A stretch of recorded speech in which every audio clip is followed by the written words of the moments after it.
Berjumpa dengan Ibu Rosita, belajar bahasa Indonesia. Kali ini kita akan belajar bahasa Indonesia kelas 10 ya.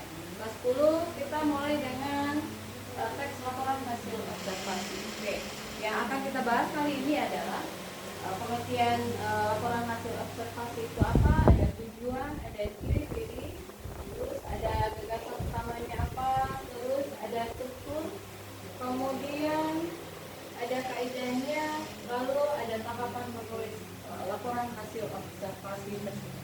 Oke, satu persatu kita akan jelaskan, mulai dari pengertian dari laporan hasil observasi. Pengertiannya adalah LHO adalah teks yang menghadirkan informasi tentang suatu hal secara apa adanya, lalu dikelompokkan. Oke, dikelompokkan dan dianalisis secara sistematis sehingga dapat menjelaskan secara rinci sesuatu apapun itu yang terjadi. Oke, itu yang dijelaskan. Nah, kalau tujuannya adalah tujuan dari LHO itu sendiri untuk memberikan informasi tentang suatu objek atau situasi tertentu. Itu dia tujuannya. Oke, kita lanjut mengenai ciri-ciri teks laporan hasil observasi. Ciri-ciri yang pertama adalah isi yang dibahas adalah tentang ilmu suatu objek atau konsep. Nah, maksudnya di sini adalah objek konsep yang akan kita pilih itu apa gitu. Jadi harus dibahas tentang itu. Oke, yang kedua adalah objek yang dibahas bersifat umum, itu cirinya. Bersifat umum di sini maksudnya objek yang dibahas itu menjelaskan ciri umum semua yang termasuk kategori atau kelompok itu berupa contohnya yang bersifat umum itu adalah pantai, museum, demokrasi. Nah, itu salah satu contoh dari objek yang dibahas bersifat umum. Oke. Lanjut ke ciri yang ketiga. Ciri yang ketiga adalah bertujuan menjelaskan dari sudut pandang ilmu. Nah, apa yang dijelaskan? Nah, tentang ilmu. Nah, sudut pandang ilmu itu apa saja itu akan perlu dijelaskan. Nah, makanya namanya laporan hasil observasi. Jadi hasil kita observasi secara langsung. Ciri yang keempat adalah objek atau hal yang dibahas secara sistematis. Nah, sistematis maksudnya di sini secara terperinci. Bagian-bagiannya secara dirinci lengkap-lengkap dan sifat objektif. Itu dia. Terus ciri yang kelima adalah memperinci objek atau hal secara sistematis dari sudut ilmu. Apa saja? Ini ada dari sudut ilmu merincinya. Nah, bisa jadi ada definisi. Nah, definisi lalu ada klasifikasi. Nah, klasifikasi ini maksudnya pengelompokan atau jabaran dari ciri objek. Itu dia. Itu kelima dari ciri-ciri teks laporan hasil observasi. Nah, di sini kita bicara tentang bagaimana cara mencari gagasan utama dalam LHO tersebut. Nah, cara mencari gagasan utama pada LHO, pertama itu mendaftar kata-kata kunci pada teks. Nah, kita daftar dulu, catat dulu. Apa kata-kata kuncinya? Kita tuliskan satu persatu. Yang kedua, memetakan bagian-bagian pada teks hasil observasi. Memetakan, mengelompokkan maksudnya. Terus lanjutnya memetakan paragraf. Nah, memilah kalimat per kalimat, mana yang kalimat utama dan mana kalimat penjelas. Nah, di sini biasanya gagasan utama itu pernyataan yang menjadi inti dari pembahasan yang akan kita kaji. Terus gagasan utama terletak pada kalimat utama dia. Oke, pada kalimat utama. Nah, selanjutnya cara mencarinya adalah yang untuk menentukan kalimat utama itu pasti kalimat yang dijelaskan pada kalimat lain. Nah, terakhir caranya merumuskan inti kalimat itu dia. Contoh gagasan pokok teks buah manggis ya. Nanti anak-anak ibu bisa lihat pada modul halaman 6. Nanti lihat sana teksnya judul buah manggis. Paragraf 1, kalimat utamanya adalah manggis.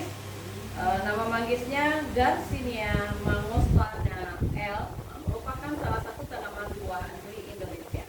Nah, gagasan pokoknya adalah tumbuhan manggis. Nah, Di paragraf kedua, kalimat utamanya adalah pohon dan daun manggis memiliki ciri khas. Nah, gagasan pokoknya adalah ciri khas pohon dan daun manggis. Itu dia di paragraf kedua. Paragraf ketiga, kalimat utama itu manggis juga memiliki ciri khusus pada bunganya. Nah, gagasan pokoknya adalah ciri khusus buah manggis. Di paragraf keempat, kalimat utamanya adalah buah manggis memiliki beberapa manfaat. Gagasan pokoknya manfaat buah dari buah manggis gitu. Paragraf kelima terakhir, kalimat utamanya adalah manggis buah asli Indonesia yang khas. Gagasan pokoknya adalah buah manggis yang khas. Itu dia. Jadi gagasan pokok ini dipersingkat dari atau ambil intisarinya dari kalimat utama yang ada. Tuh. Itu dia. Oke. Sekarang kita lanjut mengenai struktur teks laporan hasil observasi. Apa saja strukturnya?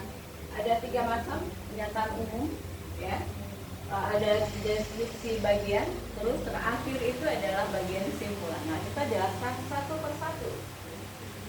Apa itu pernyataan umum? Apa itu deskripsi bagian? Apa itu kesimpulan? Oke.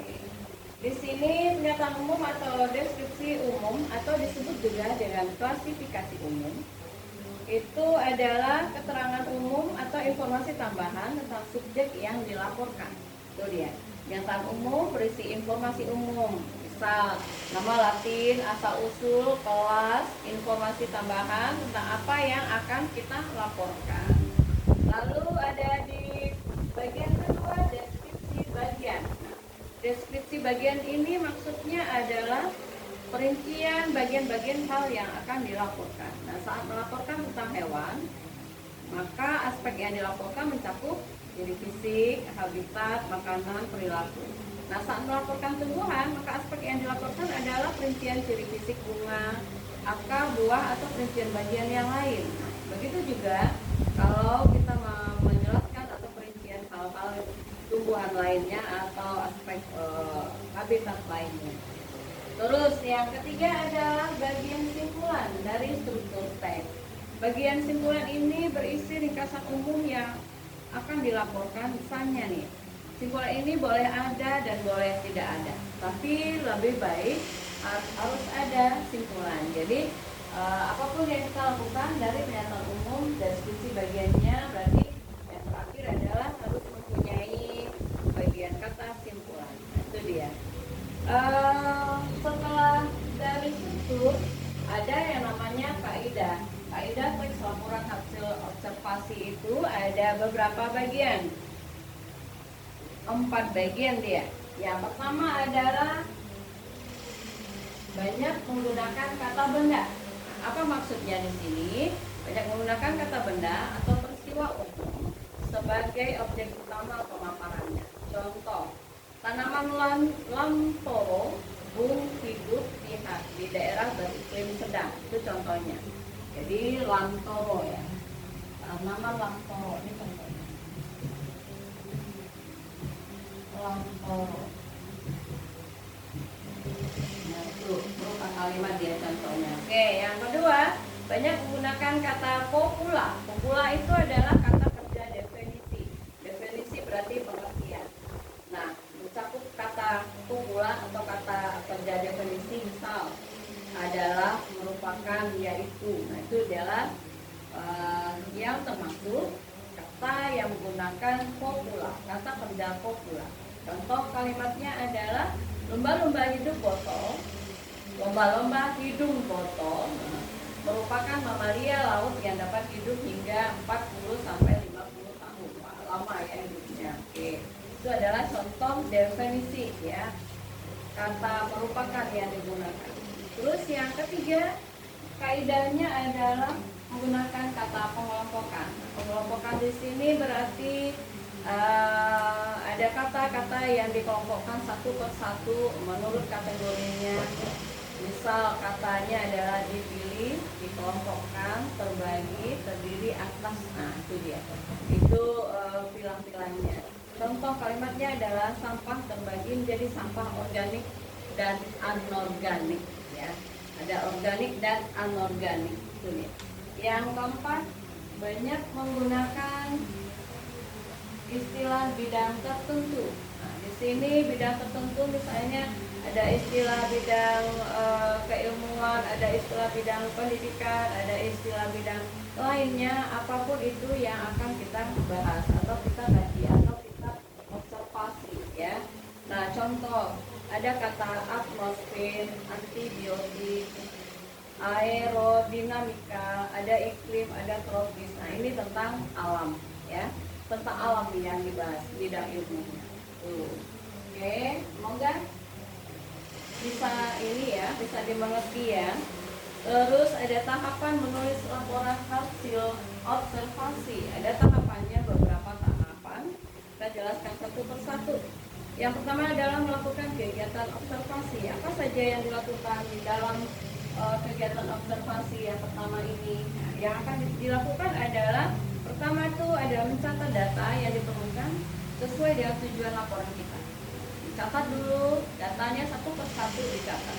Ambil dulu kalimat pentingnya, ambil dulu kalimat utamanya. Nah, dicatat. Yang B, melakukan survei tempat atau mencari referensi ya. Jadi salah satu yang kedua caranya adalah melakukan survei. Nah, kita survei dulu tempat yang akan kita observasi, daerahnya yang mana gitu, tempatnya yang mana gitu ya, apakah laboratorium atau apa gitu ya. Terus harus juga kita cari bahan referensi bila tempat tidak memungkinkan. Jadi bisa kita cari, kalau tempat yang A tidak memungkinkan, berarti kita cari tempat yang lain yang bisa kita observasi ya. Tempat yang kedua, pertama yang nggak bisa, itu referensinya. Yang ketiga adalah atau C, menemui narasumber bila ada untuk memperkuat data. Kita harus cari narasumber. Terus yang keempatnya mencatat hasil observasi. Nah, apapun hasilnya itu harus kita catat dengan lengkap. Nah, langkah yang kedua atau tahap menulis yang kedua adalah menulis kerangka laporan. Caranya menyusun laporannya, Anda harus mengikuti kaidah yang berlaku, seperti struktur teks laporan hasil observasi yang meliputi pernyataan umum, definisi umum, klasifikasi umum, deskripsi bagian dan kesimpulan. Itu boleh ada dan boleh tidak. Nah, terakhir mengembangkan kerangka. Nah, itu tahapannya, menulis yang terakhir. Mengembangkan kerangka laporan menjadi laporan yang baik sesuai dengan kaidah kebahasaannya, teks laporan, dan memperhatikan penggunaan ejaan dan tanda baca serta kata baku. Itu adalah ketiga tahapan menulis laporan hasil observasi. Nah, di sini ada contoh pengembangan teks laporan hasil observasi. Topiknya adalah lumba-lumba hidung botol. Data. Nama Latin Tursiops truncata. Kata baku atau kata istilahnya adalah ordo. Ordo itu Cetacea ya. Terus data yang lainnya adalah mamalia laut hidup antara 40 sampai 50 tahun. Terus data lainnya kepalanya bentuknya lonjong, muncung besar dan ramping, tidak memiliki telinga luar ya, nggak pakai telinga. Terus telinga dalam ada di belakang mata, dipenuhi minyak sekresi. Nah, kalau pendengarannya menampak suara mencapai 150 telinganya berarti tajam. Oke, cara bernafasnya menggunakan alat pernafasan. Pernafasannya adalah paru-paru, sama kayak manusia ya. 1 sampai 2 kali setiap menit naik ke permukaan menghirup udara. Dia harus menghirup udara ke atas. Oke, terus blowhole, lubang hidungnya di atas kepala untuk mengeluarkan udara. Jadi di atas kepala ya posisinya lubang hidung ya, bukan kayak kita manusia. Setiap 1/5 detik lumba-lumba sudah mengosongkan kembali udara dan mengisinya lagi ya. Jadi ini istilahnya yang tadi lumba-lumba ya, lumba-lumba berarti hidungnya di atas. Terus kulit lumba-lumba. Nah, kulit lumba-lumba berarti kita harus teliti kulit lumba-lumbanya bagaimana. Nah, sifatnya adalah lembut dan kenyal. Terus blubber itu maksudnya lapisan lemaknya di bawah kulit agar tetap hangat dan sebagai cadangan makanan. Nah, blubber lagi membantu daya apung lumba-lumba. Jadi lumba-lumba itu kan mengapung dia sifatnya. Jadi kayak gitu. Untuk tugas kita kali ini, kalian harus mengerjakan soal uji kompetensi halaman 23 sampai 27. Semoga nanti saat pengerjaan tugas pun tidak ada kendala. Kalau tidak paham boleh bertanya. Tuh dia. Nah, di sini terakhir tidak kalah pentingnya dari tahapan menulis adalah saat menyunting dari laporan hasil observasi yang telah kita kerjakan. Nyuntingnya bertujuan mengoreksi kesalahan-kesalahan jika ada, memungkinkan ada kesalahan tulisan, kesalahan ketik, kesalahan apapun bentuknya itu dia. Oke, jangan lupa ya, pesan terakhir lagi, jangan lupa mengerjakan soal uji kompetensi halaman 23 sampai 27. Itu soalnya bentuk pilihan ganda dari nomor 1 sampai 20. Itu nanti dikerjakan, jawab. Oke, sekian saja pertemuan kita kali ini. Semoga anak-anak ibu paham dengan apa yang materi yang kita sampaikan tentang teks laporan hasil observasi pada pertemuan kali ini. Lebih kurang mohon dimaafkan. Assalamualaikum warahmatullahi wabarakatuh. Selamat pagi, salam sejahtera buat kita.